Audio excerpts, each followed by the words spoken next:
Broccoli almond soup જે most of બધાના ઘરે બનતો જ હોય છે અને એકદમ સહેલો અને સરળ રીતે બને એવો આ સૂપ છે.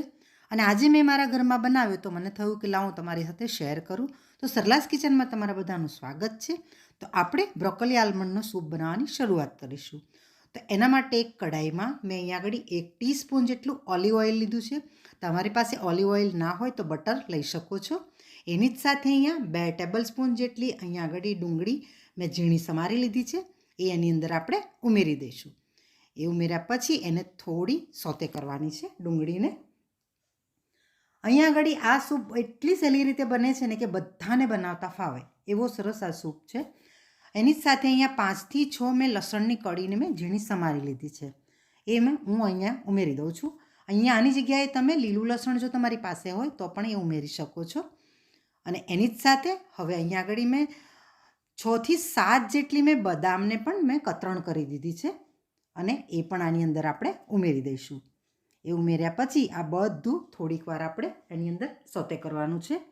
અને એકદમ ઓછા તેલમાં, કોઈ મસાલા નહીં કે ના આપણે કે કોર્નફ્લોરની સ્લરી, તો પણ બહુ સરસ આ સૂપ બને છે. મેં કીધું ને એમ એ પ્રમાણે કે બહુ જ સહેલો સૂપ છે આ.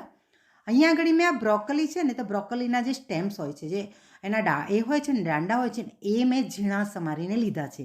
એ એની અંદર આપણે ઉમેરી દઈશું અને સરસ રીતે એને પણ સોતે થવા દઈશું. હવે એની જ સાથે આપણે જે બ્રોકોલી લીધી હતી એ બ્રોકોલીને પણ મેં સમારી લીધી છે. ધોઈને સરસ રીતે સમારી દીધી છે. એ પણ આની અંદર એ બ્રોકોલીના ફૂલ જે હોય છે ને આગળના, એ આની અંદર આપણે ઉમેરી દઈશું સરસ રીતે. અહીંયા મેં ટોટલી બ્રોકોલી મેં અહીંયા આગળ 150થી 200 ગ્રામ જેટલી લીધી હતી અને એમાંથી જ આ બધું મેં કટ કરીને રાખ્યું હતું ધોઈને સરસ રીતે. અને બધું આપણે સરસ રીતે એને આપણે સોતે કરવાનું છે થોડીક વાર. હવે આની અંદર આપણે પાણી ઉમેરવાનું છે. પાણી પણ અહીંયા આગળ થોડું ગરમ પાણી ઉમેરવાનું છે, જેથી કરીને આપણો સૂપનો કલર આપણો બહુ સારો આવે. અહીંયા આગળ આપણે સોડા કે એવું કશું વાપરવાનું નથી. તો આની અંદર આપણે ગરમ પાણી 1 ગ્લાસ જેટલું ઉમેરી દીધું છે. એ ઉમેર્યા પછી હવે એની ઉપર આપણે ઢાંકણ બંધ કરી અને પછી થોડીક વાર થવા દેવાનું છે. એટલે કે જો આપણે બદામ ઉમેરી છે, બદામ પણ સરસ રીતે પાકી જવી જોઈએ અને બ્રોકોલી પણ થોડું પાકી જવું જોઈએ. એ રીતના આપણે એને આની અંદર ઢાંકી અને થવા દેવાનું છે. તો થોડી વાર થઈ જાય છે, પણ એકદમ મેં ફાસ્ટ ગેસ નહોતો રાખ્યો, આપણે થોડુંક મીડિયમ આંચ ઉપર થવા દેવાનું છે. તો અહીંયા આગળ ઓછામાં ઓછી અહીંયાથી 3 થી 4 મિનિટ જેવું થઈ ગયું છે અને હવે આપણે જોઈ લઈએ. સરસ રીતે ઉકળીને તૈયાર થઈ ગયું છે. હવે એને આપણે ઠંડુ થવા દીધું છે.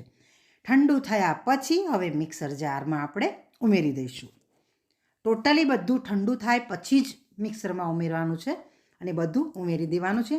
અને એની સાથે આપણે પાણી પણ થોડું ઉમેરી લઈશું અને ક્રશ કરી લઈએ સરસ. તમે જોઈ શકો છો બહુ સરસ રીતે ક્રશ થઈ ગયું છે. પાણી ઉમેરવાથી શું છે કે આપણે વેજીટેબલ સ્ટોક આપણે એની અંદર ઉમેરવો ના પડે, એટલે આપણે આની પાણી સાથે જ આપણે આને ક્રશ કરી લીધું છે. જો તમને પાણી ઓછું પડે તો વેજીટેબલ સ્ટોક પણ તમે ઉમેરી શકો છો. વેજીટેબલ સ્ટોક ના હોય તો એમાં થોડું દૂધ પણ ઉમેરી શકો છો. હવે આ મિક્સરને આપણે સરસ રીતે ચાળી લેવાનું છે, ગાળી લેવાનું છે. કેમ ગાળવાનું કે બદામના જે ઉપરના છોડા હોય છે એ પણ નીકળી જશે અને જે કંઈ આપણે બ્રોકોલીનો કંઈ પણ જે એના સ્કીન હોય છે ને એ પણ નીકળી જશે સરસ રીતે. હવે એને ઉકળવા દઈએ અને ગેસ પર સરસ રીતે ઉકળવા દેવાનું છે. જો તમને સૂપ થોડો ગાઢો લાગે તો આની અંદર તમે પાણી ઉમેરી શકો છો. તો હવે આની અંદર આપણે થોડુંક પાણી મેં ઉમેરી દીધું છે. અડધો કપ જેટલું પાણી મેં ઉમેર્યું હતું અને સરસ રીતે આપણો સૂપ ઉકળીને તૈયાર થઈ ગયો છે. તમે જોઈ શકો છો એકદમ સહેલી રીત છે આ સૂપ બનાવવાની. હવે એની અંદર આપણે સ્વાદ પ્રમાણે મીઠું ઉમેરી દઈશું. અહીંયા મીઠું મેં થોડું ઓછું લીધું છે, 1/4 ટીસ્પૂન જેટલું છે.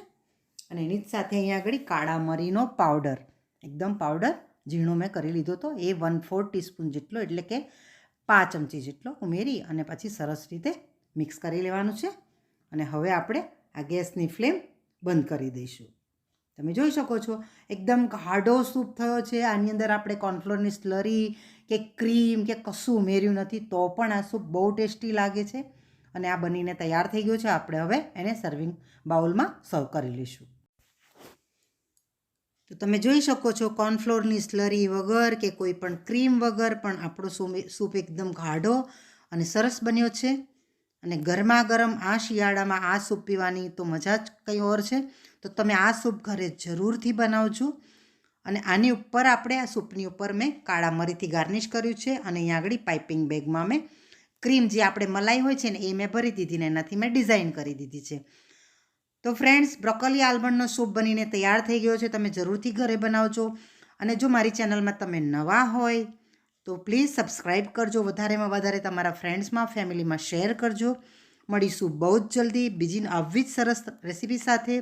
ત્યાં સુધી આવજો.